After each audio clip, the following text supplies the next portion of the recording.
Buenas tardes, bienvenidos. Good evening and welcome everyone. This is the Ulster County Vaccine Town Hall. If you speak Spanish, si hablas español, hay un canal en este momento en Facebook Live en Radio Kingston para sintonizar esta presentación. This is the first town hall of Ulster County Vaccine Distribution Coalition. This coalition is led by Dr. Mark Tuck. He's here tonight. He's an infectious disease specialist with more than 20 years of medical experience. This coalition is made up of community leaders with the goal of educating the public in order to build trust and confidence in the COVID-19 vaccines and its distribution process. Tonight, some of the members of the committee will be answering questions from you, from the audience. You can send questions through our Facebook Live. We also received several already, so we'll start with those. Members of the committee include, among others, the people presenting today, Dr. Mark Tuck, infectious disease specialist, chairman of the Medicine at Health Alliance, also Dr. Marta Sanchez of the Institute for Family Health, Pastor Jim Childs of the Point of Praise Church, and also we have here County Executive Pat Ryan. So there's going to be a little bit of opening remarks by everyone, and I would like Dr. Mark Tuck to start, please. Thank you, Mariel. I'd like to thank Pat Ryan, the County Executive, for putting this coalition committee together.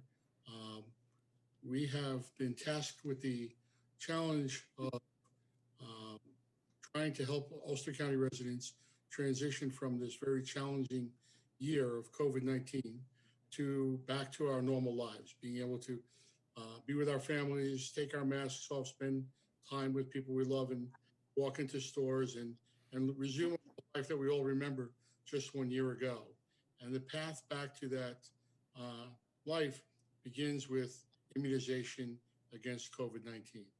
And so our mission is to help everybody in the county understand information about the vaccine, that the vaccine is safe, that the vaccine can be given to people of all ethnic backgrounds, and that once we get to enough vaccinations per community, we should be able to resume a life very similar, if not the same, but similar to where we were just a year ago. And I would pass this on back to you. Thank you so much. And I'm also Mariel Fiori. I'm also a member of this coalition. I'm just offered here to just facilitate the questions and answers. County Executive Pat Ryan, I know you have a lot of things to mention today as well. Thanks, Mariel, and thanks, everybody. I just want to thank everybody who's joining us. We're both doing this on Facebook Live and as well as Radio Kingston, so I want to thank the team at Radio Kingston for making this happen. A lot of work went into getting this set up, so we really appreciate it. And our goal tonight in doing a more of a town hall format was to really respond to what we've heard from many folks in the community with a lot of questions and concerns and frustrations sometimes about what's happening with the vaccination process. So we want to create a forum to have that discussion, and I'm really looking forward to that. I'll just say that, I think right now we are really at the hardest moment of this entire kind of pandemic challenge, which has been a year full of hard moments, but we see this reason for hope and optimism. We're starting to get this vaccine out, as Dr. Tack said, that will be critical to getting us back to normal or new normal, but we don't have enough of it yet, and I know that is a huge source of frustration, so I'm sure we'll talk about that.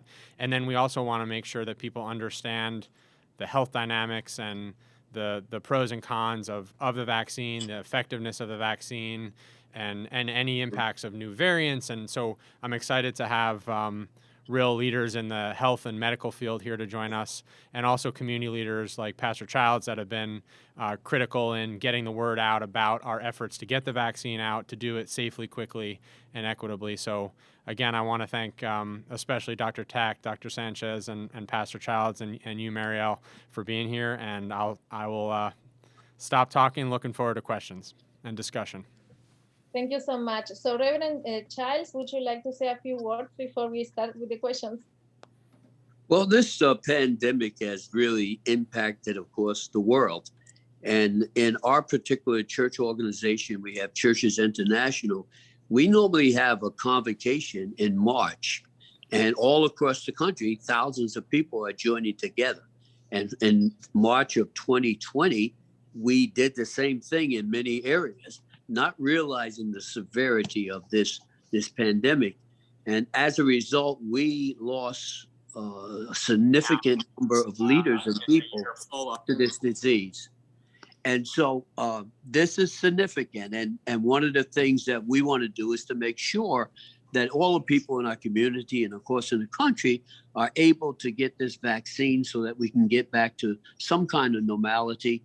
And we're trying to encourage everybody that we can, that they should get it.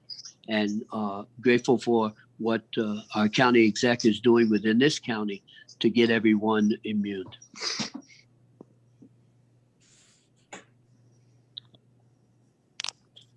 Marielle, you're muted. Muted. Thank you. So thank you so much, Reverend Childs. Dr. Sanchez, would you like to say something before we start with the questions?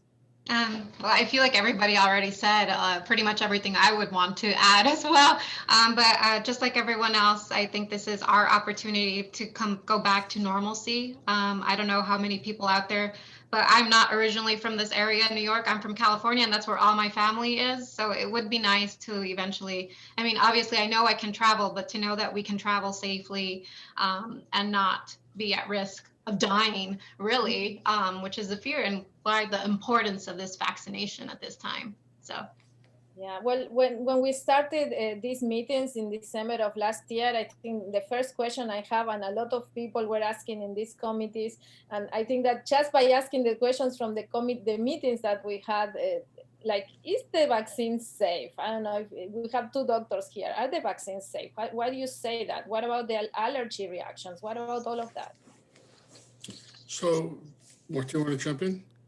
no, you could go. I mean, I'd say the vaccine is safe, but you could go ahead. The vaccine is safe. So right now, we just looked a few minutes ago. The vaccine has been given to 62 million people in the United States alone, not including many, the tens of millions of people across the world. In the United States, we've had over 500,000 people die from COVID-19 since the beginning of last March. So far, there hasn't been a single attributed death in the United States to an immunization. The vaccine does cause some mild reactions, as every vaccine does. Soreness at the site of injection, common. Low-grade temperatures, very common. Some people have experienced some headaches, muscle aches, joint pain. Some people have had chills. Most of these symptoms have been mild. None of them have been life-threatening. And there have been a very small number, almost less than 100 out of the 62 million people that have been vaccinated have had an allergic reaction, none of which required hospitalization or stay in an intensive care unit, and certainly not death. When we compare that to 500,000 people that were on this planet a year ago, and we will never see them again, never be here to spend holidays, birthdays, special occasions, or even just a nice family breakfast together, to the impact of the vaccine, it's clear that not only is the vaccine safe, it's effective, and it's our path back.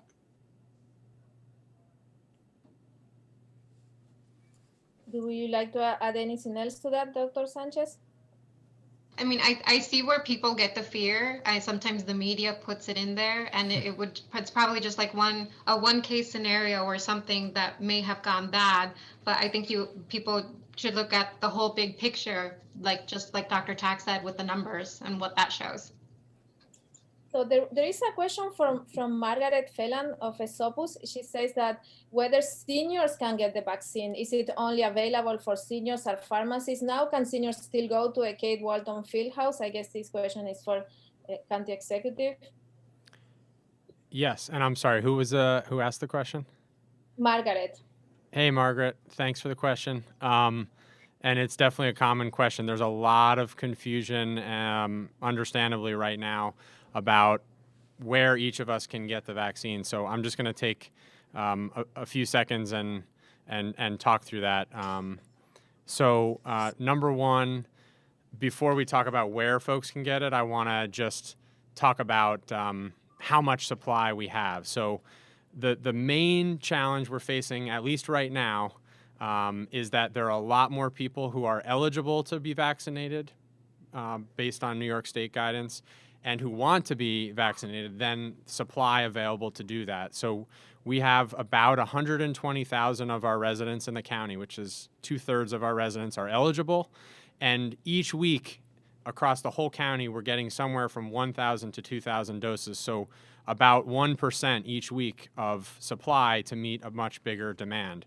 So whenever you have that situation, of course, that means there's going to be folks who are eligible but frustrated or disappointed because they can't get it that week. So within those constraints, which are largely due to a national shortage of supply, we are prioritizing based on those that are most at risk, which Dr. Tack and Dr. Sanchez can talk more about, but generally based on the data are seniors and those with underlying health conditions.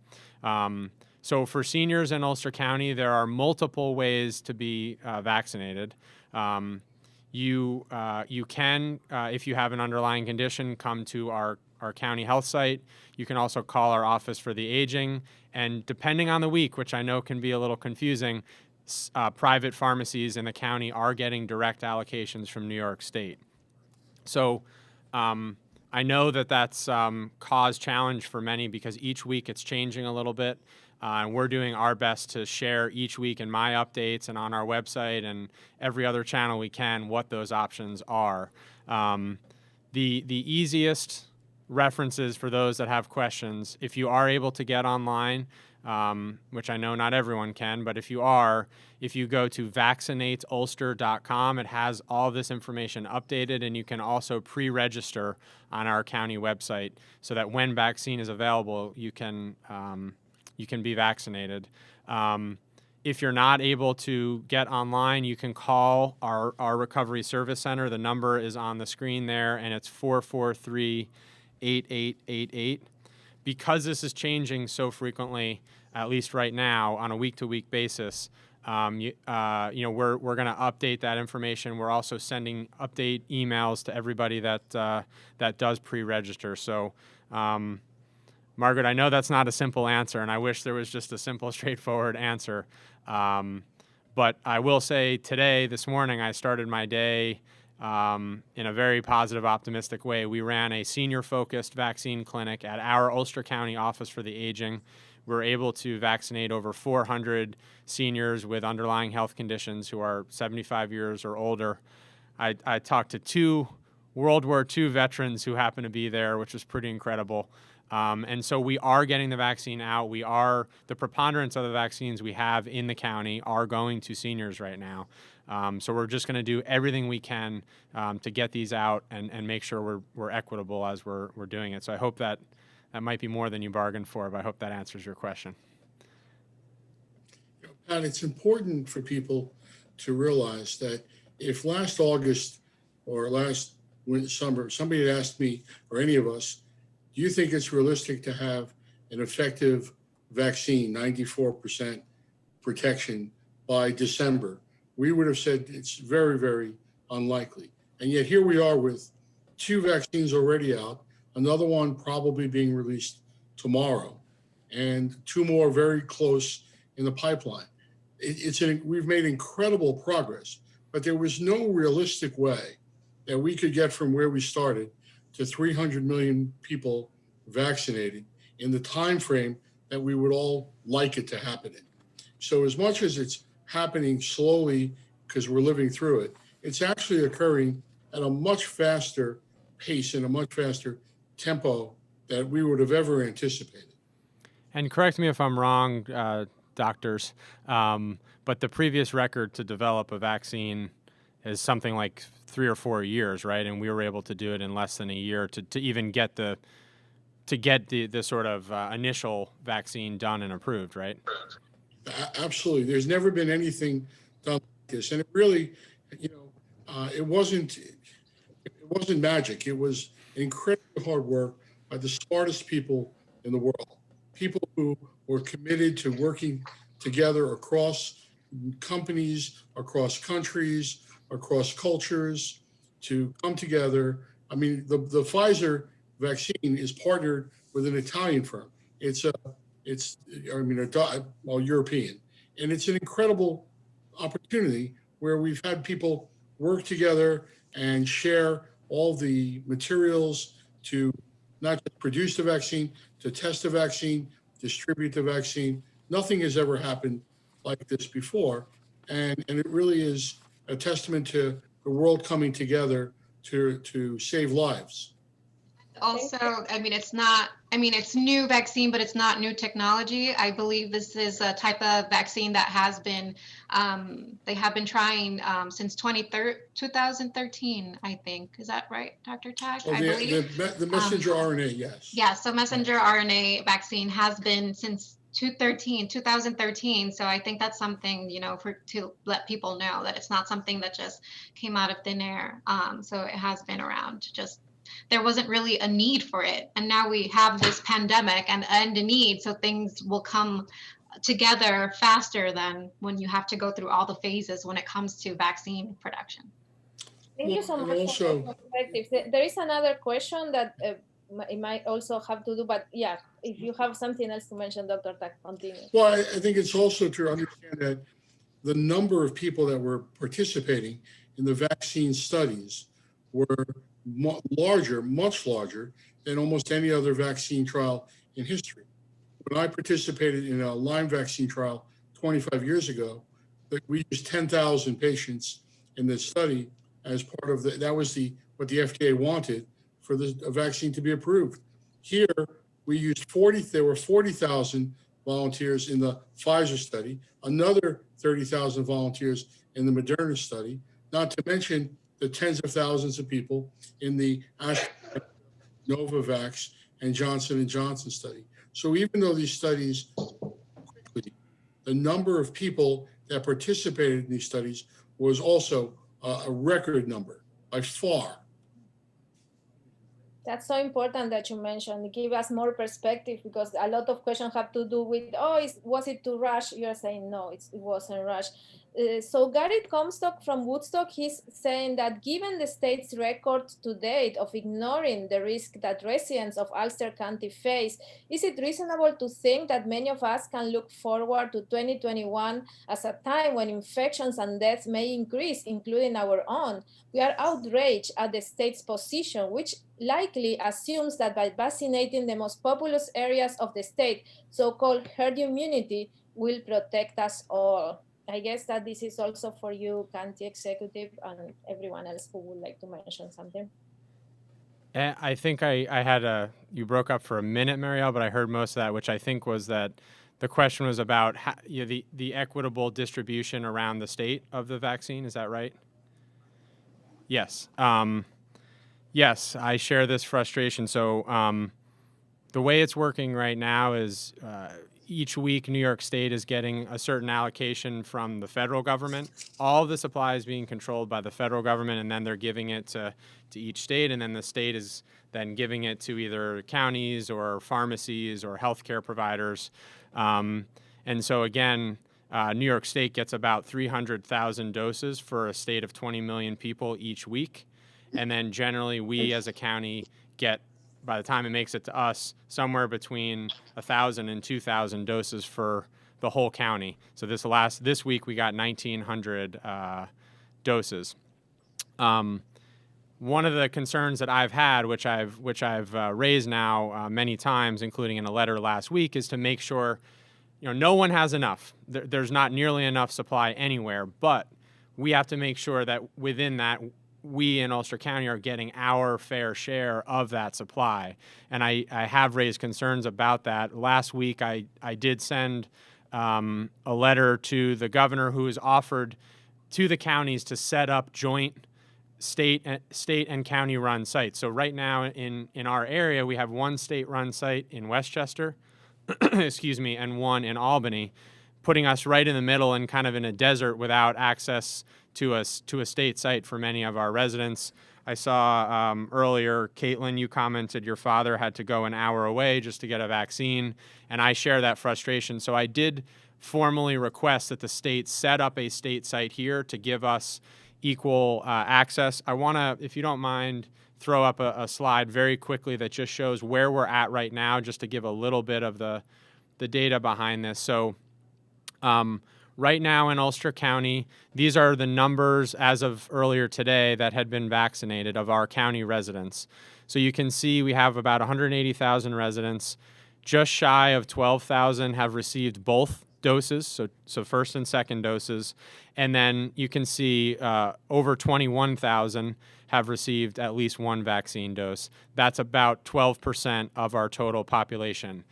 The state average is just above that, around 12.5%. So we are not quite at the state average, we are a little bit below it, and that's why I've continued to advocate to make sure we get our fair share here and that it's easier and accessible, especially for those that are going to have challenges or just aren't able to drive or to get online to get an appointment.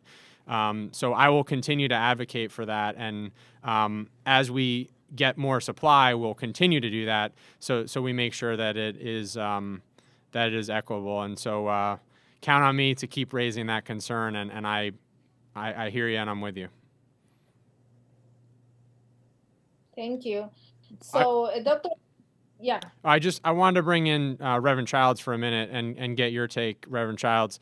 One of the things we are trying to do, again, with the limited supply we have, is really work with community leaders on the ground, religious leaders, our doctors and medical providers, other folks who have the pulse of their community, to make sure that at least with the limited supply we have, that we're really getting it out to people who might have access challenges. Would you be willing to talk a little bit more about that, Pastor Childs? I know we've been working with you and other religious leaders around the county, and I think that's important that people understand that everything we can do with the supply we have, we really are working collectively hard to get that right. Well, I think that a very decent job has been done in trying to make sure that this vaccine is equitably distributed in the various communities. And a lot of good things, I think, has been done. Number one of the things that many people in the African American community was fearful of it because of past historical events that occurred. And so we were able to talk to people and let them know that that is not happening with this. Many who are in the community that are leaders have gotten a shot. I've gotten both shots. And we told people about it, let them know. And as a result, that encouraged people to say, oh, well, if they feel safe in getting it, then you also try it. And of course, the biggest problem is we have not had enough to be able to take care of the people when they want it. We want to convince them, but hopefully that will open up and get better. But I think the fact that there were sites set up at various churches where people felt very comfortable in coming to get it, and also they were able to waive the situation where people didn't have access to or knowledge of how to use the internet or online services to sign up. So they were able to do that in the churches effectively, and thereby were able to get more of the vaccine. And I feel pretty equity within the community. So a good job has been done there. And as more vaccines come, I think we'll get more people in the community to be able to do that. We had many people from the Hispanic community. Some of the churches there have set. And again, I think that a good job is being done, and people can feel comfortable with the fact that as the vaccines start rolling out more available, we'll get more people in the community to be able to. Distribution is an issue. They're asking, Joan is asking, when can we expect more vaccine? I'm being told October. That's too far off. That's not really a realistic approach.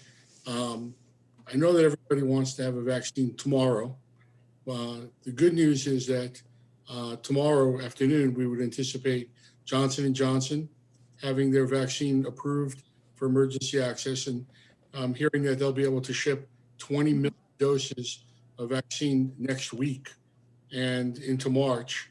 Pfizer and Moderna both the two companies producing the vaccine have been able to rapidly accelerate the production and cut the production time in half.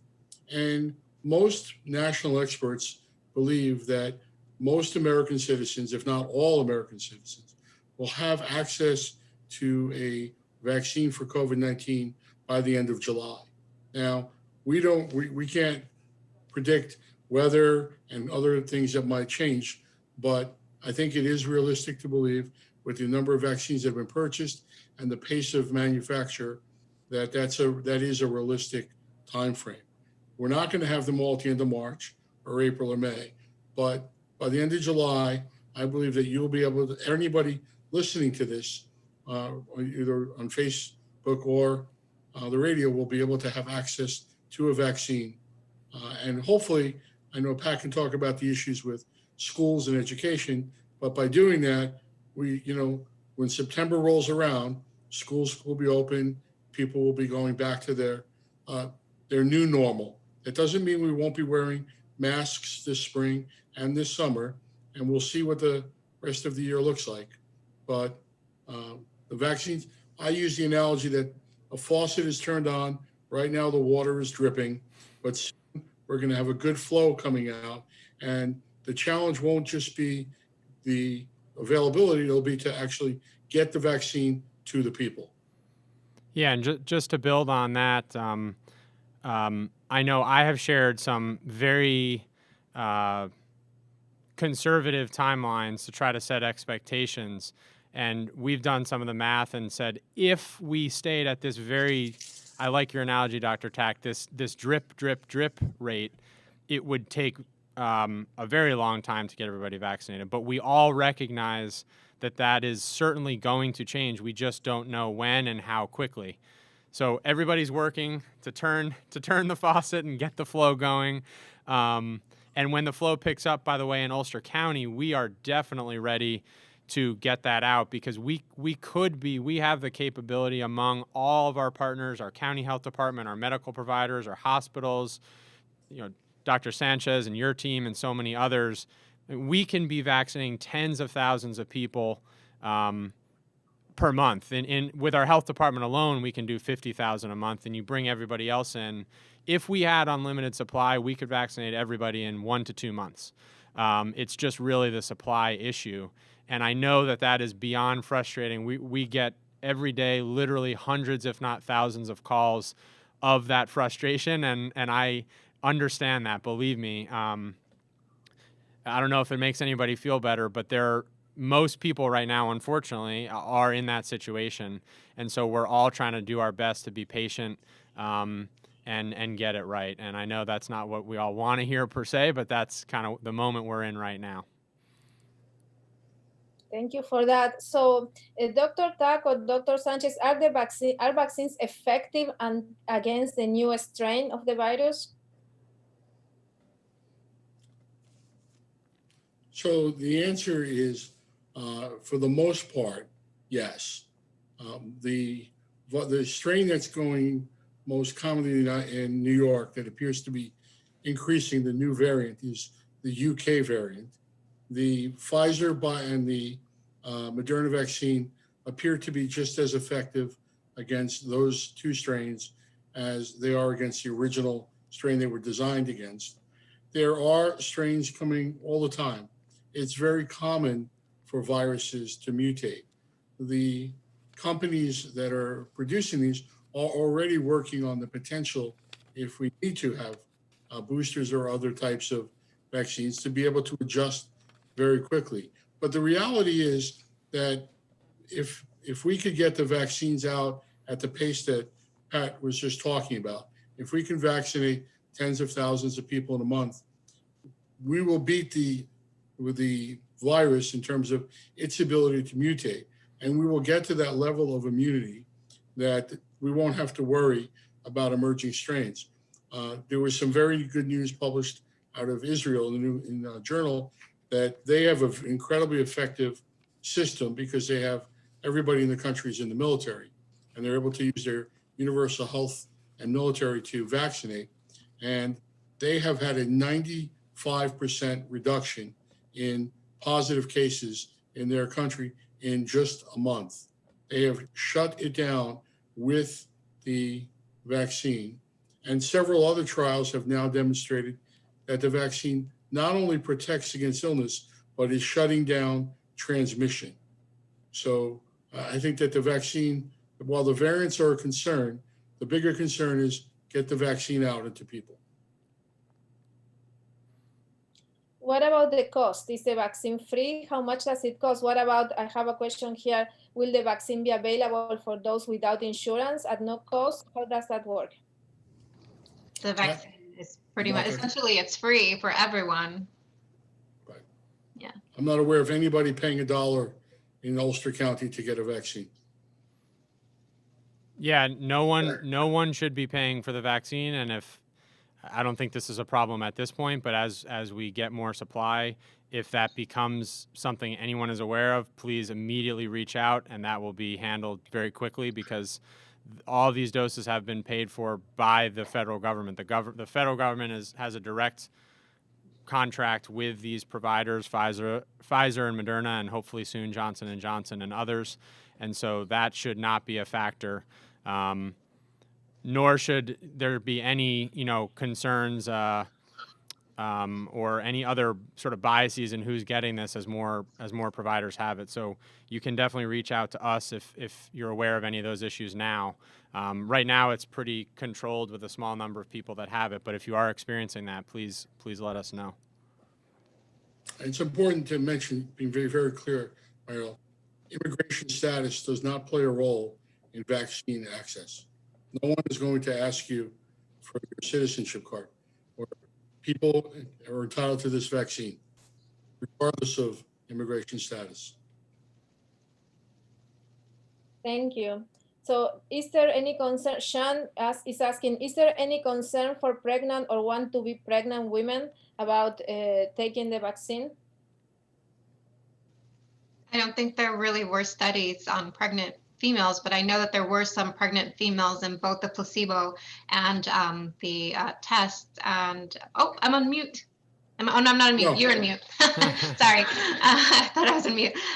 So I believe there were on both of those, the placebo and the actual subject, there were some miscarriages, right, Dr. Tack? But there wasn't. I mean, I think I get nervous. It is effective, and I mean, it's something that you can have a discussion with your OBGYN as well.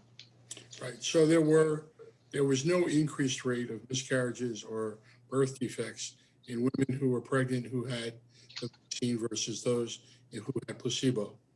The companies are doing studies on pregnant women, and that data will be shared over the next several months. It's very unusual to do studies in pregnant women for obvious reasons. That said, the CDC's guideline is that vaccines should not be withheld in pregnancy, that you should assess your risk and have a discussion with your provider and your physician. But there is no blanket recommendation that pregnant women not receive a vaccine. Thank you. So I don't know if any of the doctors, when will we have this single dose vaccine, and will it be distributed in the same manner that the current ones are being distributed? In terms of timing, we're hearing that the Johnson & Johnson vaccine is likely to be approved in the next 24 to 36 hours. The various groups that review them have weighed in, and it really is now up to the final votes. I think that, Pat, you may want to comment about how the J&J vaccine would be distributed versus Pfizer and Moderna. Yeah, so the honest answer is I don't know. We have not heard yet from the state of if there will be anything different in how that will be done.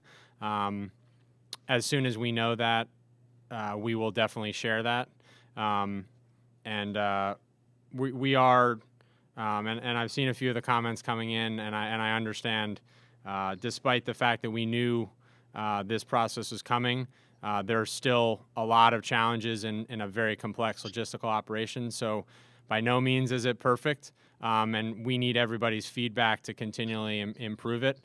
So please do keep that coming. But my sense is that any vaccine, whether it's single or dual dose, will generally be administered the same way. It will, over time, will bring on more and more providers. Just as an example, right now in Ulster County, there are really only a small number of people, because of the limited supply, that are vaccinating.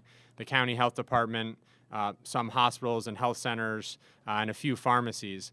But there are dozens of other medical practices, many of your medical practices and others, that are already signed up and ready and pre-approved, that when we get more supply, they will start getting vaccine flowing to them. So as time goes, and hopefully this happens sooner rather than later, there will be more and more places and options for people to go. And so I think that will also be helpful and encouraging. And in the meantime, again, we're doing our best to share the information each week, because it is changing each week. We learn something different from the state in sort of who's getting what, and we'll continue to do that.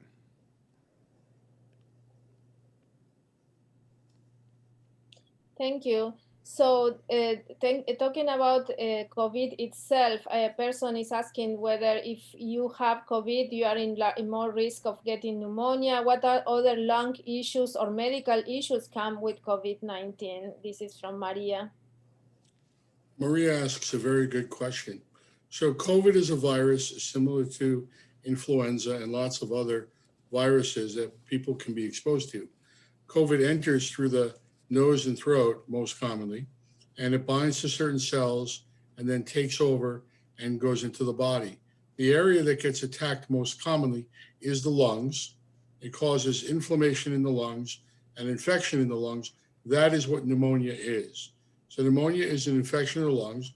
It can be caused by bacteria, by viruses, by funguses. So COVID pneumonia is the most common illness we see.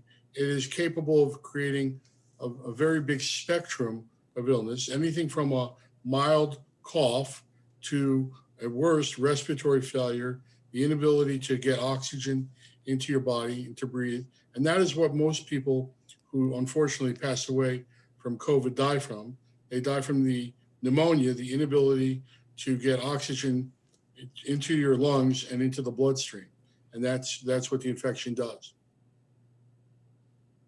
And unfortunately, there's also a group of patients who, even when they recover from the virus itself, are left with scarring in their lung, and it can cause permanent damage. We're still learning more about that. I'm sure we all know about 9/11 and the people who were exposed to some of the poisons and toxins down by the World Trade Center, and how that 20 years later, many of them have experienced increased risk of emphysema, lung problems, and even cancers. Certainly it appears in the short term that there are going to be a group of people who recover from COVID who are going to have scarring in their lungs, and it very well may impact the rest of their lives, which is another very good reason to get that vaccine. Because even if you survive, it doesn't mean that you won't have some long-term effect from this virus. Thank you. Dr. Sanchez, any other thing you'd like to add? No, he was pretty thorough, Dr. Tag. Yeah, I'm okay. So there's been a lot of discussion regarding whether you can have your vaccine after being COVID positive, or what do you need to wait 90 days? Please clarify, as Susan Wallace. So I could say a little bit, but you can probably correct me if I am correct. So they do say 90 days because you do build a natural immunity. So during those 90 days, you tend to have a good amount of antibodies that will, if you were to come in contact again with COVID, it would neutralize it. But definitely somebody who had COVID does also benefit from getting the vaccines, just because that will also boost their immune system to have a better antibody response. So if they do come in contact again in the future, with COVID, that they would have neutralizing antibodies. So that's exactly perfect answer. Thank you. So I actually saw something in the newspaper in LA Times yesterday that people that had COVID had the same immunity as with having the vaccine. You still need to get the vaccine even though you got COVID, right? So, Martha, Mario, there have been people who've had COVID and gotten COVID again. Now, it appears that the antibodies that you produce from getting sick are directly proportional to the amount of virus that you get exposed to. And each person that gets COVID likely has been exposed to a different amount of virus just based upon how they were exposed. So some people will have a very robust response and have antibodies that protect them for a long period of time. But there have been people who've had COVID and had a very short period of antibody response. The vaccines, because they are standardized, we can anticipate across large populations over time what that response will be, and we can follow it so we have a better idea of who will need boosters when. If we just sort of went with, you got it and we have to wait and see, it would be very difficult to tell at some time when somebody may or may not require another booster. The reason we want to wait the 90 days is, as Martha said, people are clearly immune for 90 days. And if that faucet was wide open, it wouldn't matter, but we would not want to deprive somebody who might really benefit from a vaccine now by giving it to someone who doesn't really need it right now. They're already safe for the next several months. Thank you. So Greg is asking, limited supply aside, it has been unclear how Ulster is providing vaccines for independent healthcare providers like myself. What is the actual process for healthcare providers with weekly allocations? Are we contacted directly? Is it random? How many 1A folks have been vaccinated? I still needed to be vaccinated. New updates on the website and color code system do not specifically address 1A healthcare provider, so it is confusing. What steps can I take, if any? Yeah, I can start on that one, and would love to hear from other folks as well. So the 1A group that was Greg. The 1A group that Greg was talking about are healthcare workers, doctors, and really anyone in the healthcare sector that's, of course, at great risk. So that is the first group that New York State started with, including here in Ulster County. I don't have the exact number in front of me, but generally we're somewhere between 80 to 90% complete with folks in that group. Each week, that category is still getting allocated a few hundred doses. That's coming directly from New York State. In our case, it goes to our hospital here, which is the Health Alliance, and then Health Alliance is in charge of getting that out to all those healthcare workers, not just at their hospital, but throughout the county, whether that's at a private provider or otherwise. If you're having problems getting access to that specifically and you're a healthcare worker, which it sounds like you are in your case, sir, definitely let us know, and I can work to get that handled. But the way that healthcare workers have been sort of vaccinated is it doesn't really come to us at all as a county. It's going directly to the hospital, and then they should be working to farm that out. And if that's not working, again, we can definitely look at that. So I hope that answers. And I know there was a related question, I think, from Susan, somewhat, which is when will doctors' offices and some of our smaller and medium-sized providers be getting vaccine themselves for their patients? That's something that we're eager to do as quickly as we can, and we're starting to talk about doing that even with the limited doses we have right now. So that is definitely on our mind, and eventually, absolutely, every provider that wants to will be able to sign up with New York State and get that directly allocated. So that will be the future, hopefully the near future, that your doctor, if you have one, will be able to also vaccinate you, just like they do with other sort of routine. But Dr. Sanchez and TAC, do you want to add on that or your perspective? I know that the Institute was also outreaching to certain, we tried to get as many as we could when we got our doses as well. So if you would want to contact the Institute, we are also trying to get those individuals vaccinated. Our practice is looking forward to working with the county. We have 5 offices now, 25 providers, and we've submitted a plan to New York State. We've signed up through their websites to be a provider and vaccinate. We have staff and volunteer nurses and other people ready to go. So as soon as that faucet opens, we look forward to vaccinating people. I would point out, I did see some statistics from Health Alliance just yesterday that over 86% of all employees at Health Alliance have been vaccinated. And in reality, that's most of it, because a lot of the group that didn't get vaccinated are getting vaccinated or represent young women, nurses frequently, but young women who are concerned about pregnancy still and who are waiting for the pregnancy data to come out because either they're pregnant or want to become so shortly. But I think most of them are will be accepting of the vaccine, are just concerned about the timing as they start to plan families. So 87% is actually 86, enormous number, considering we typically get 75% for flu shots every year. So we've exceeded that already by over 10%. Thank you.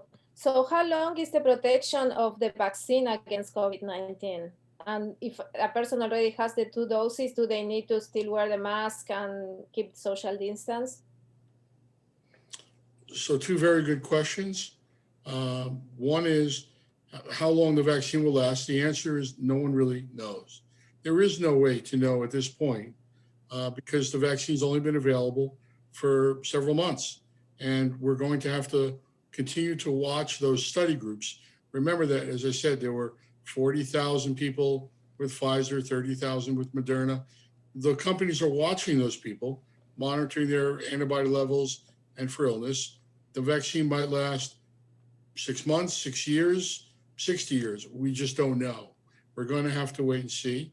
There is a realistic possibility that we'll need vaccines, boosters, and there's a realistic possibility we may not. In terms of the vaccine is really the first mechanism to prevention. 5 years from now, this disease might be like the flu. You might wake up with a cold and a cough, go to your doctor's office, have a rapid test done, and be given a prescription to go to your local pharmacy for a medicine similar to Tamiflu, which fights influenza. It's very possible that you won't need vaccines several years from now. The industries are not just working on vaccines for protection, but billions of dollars are being invested in treatments, diagnosis and treatments. And the reason we need vaccines right now is our treatments are not saving lives. And we have not been able to develop effective treatments fast enough to stop 500,000 people from dying. But that may very well be different 6 months or a year from now. I also just want to add, nor identify who will become so severely sick. Correct. So, right, if we could tell who was at the highest risk and had an opportunity to intervene rapidly with an effective treatment, we wouldn't need vaccines. The vaccines are the fastest way back to our regular life, but they're not the only way that we're going to get back to life. And then I don't want to step out of I'm the least doctor of this group. But in terms of, the masks and what we do in this sort of interim period where more and more people are going to be vaccinated, but not everybody, and we don't quite know yet how long the vaccine lasts, I think we should all get our minds prepared for the fact that masks are still going to be an accessory. I have my boring blue one. I know everybody has cool ones that they wear, but I think those are going to be a fact of life regardless of the vaccine for much, if not all, of this calendar year. And I think we should just be prepared for that. Unless you all disagree with me. Hopefully I'm wrong, and that's No, I'm being totally. cautious, but I think that's probably realistic, right? Totally agree. In addition, I think the mask has helped with a lot of other viruses that do go around this time of year. I have not yet seen personally any flu. I have not seen a child with RSV. I mean, it has really, I mean, I think, socially isolating and wearing the mask together have really decreased those numbers as well. So, yeah, I think one thing that's important to debunk is for anybody out there listening who thinks that masks are a scam or don't work, doctors like myself and my colleagues take care of patients with COVID-19 every day. And we've walked into COVID units, open rooms with 10, 15, or 20 patients in beds where everything in the room is infected with COVID. They're coughing, and we go in with masks and our PPE, and thank God it works because really the vast majority of us I've gone 11 months and feel incredibly lucky to have not gotten COVID, but it's not luck.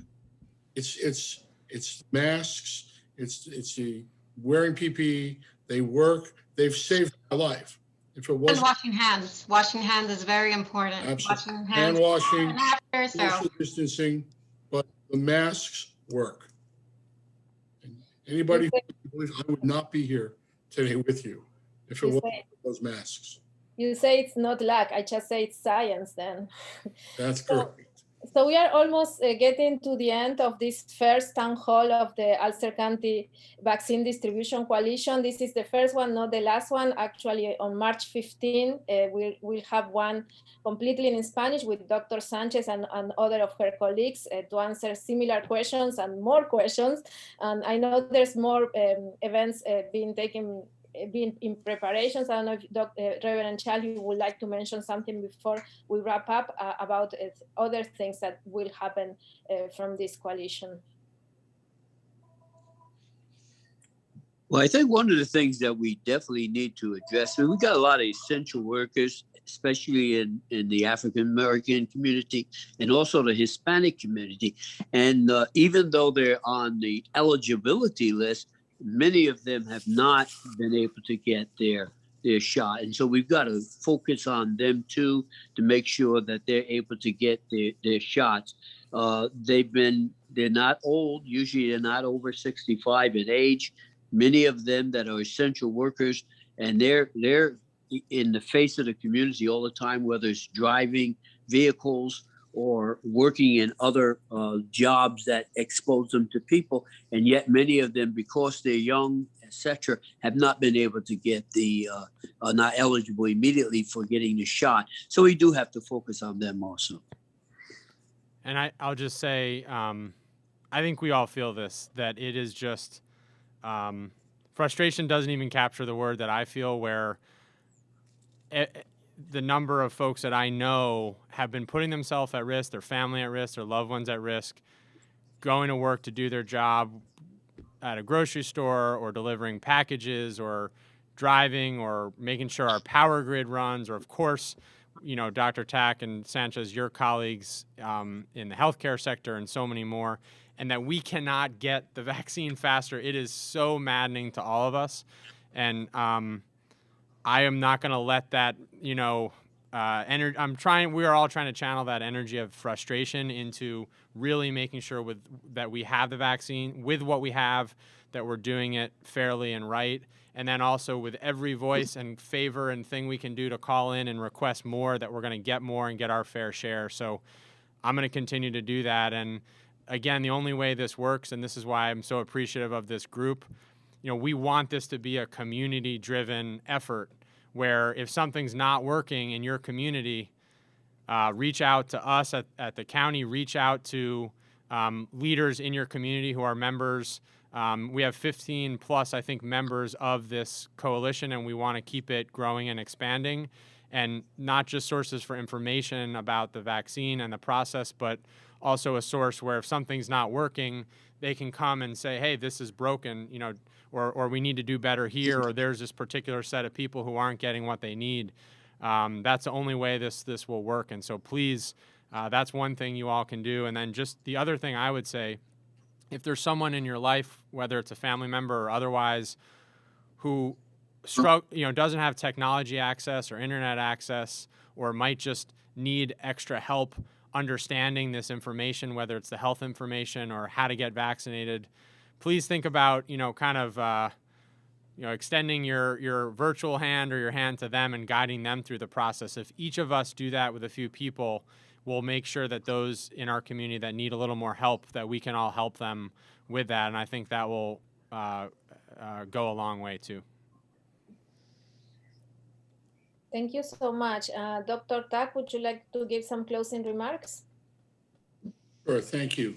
Again, I really want to thank County Executive Ryan for putting together this organization, this committee, coalition, and for all of the members who have volunteered their time. I know that each of those 15 people get the same reimbursement I get, which is the joy of being here. No, these are people who are volunteering, every one of them, and I really do very much appreciate that. It's a tremendous commitment to our community, and I really think that I look forward to, when this is all said and done, being able, that all of us to be able to look back with a sense of pride that we all stood up for our community, for people who needed help, for people who couldn't necessarily navigate the system themselves, and that we provided the infrastructure and the systems so that everybody in Ulster County can be vaccinated and get back to that normal life that we all really want to see. Dr. Sanchez mentioned going to California. Right before this meeting, I was on the phone with my parents, who I have not seen in a year. My son was fortunate enough to see his grandmother today for the first time in a year, since they were both, he's a physician and was vaccinated, and his grandmother was 80 and was vaccinated, and they got to see each other. And it was a very emotional day in our family. And we're all struggling. We're all hurting right now from this pandemic, and we need to pull together. Ulster County has a reputation of rising to the challenge, and I'm sure with Pat's leadership and the members of this coalition, we're going to do that again. So thank you for allowing me to be part of it. Thank everybody, the listeners out there and the people with the questions, and keep asking, and we'll keep trying to do everything we can to keep you healthy and safe. Thank you, Dr. Tak. Dr. Sanchez, I think you have the last word, unless anyone else would like to say anything else. I know it's frustrating for a lot of people in this community. And I just wanted to be part of this community, part of this coalition also, just to try and help and spread the word to the Hispanic community, which I think sometimes can be a little difficult because everything is in English. And sometimes, not everybody has technology. So I think it's important for everybody to get this knowledge. I'm glad that this was also put in Spanish so that it was dubbed. Just, to tell everybody, I mean, if you have parents, like I actually put my parents in the CBS, so I got them immunized from New York. So I mean, if you have anybody, you can, if you have a daughter in Miami but you don't have internet access, try to get somebody to just sign you up somewhere. Muchísimas gracias. Thank you so much. County Executive, you have something else, I see. Just, I know we're at time. We're going to end by putting up the contact information, where if you weren't able to get a question answered today, you can reach out to us via that phone number. You can go on our website.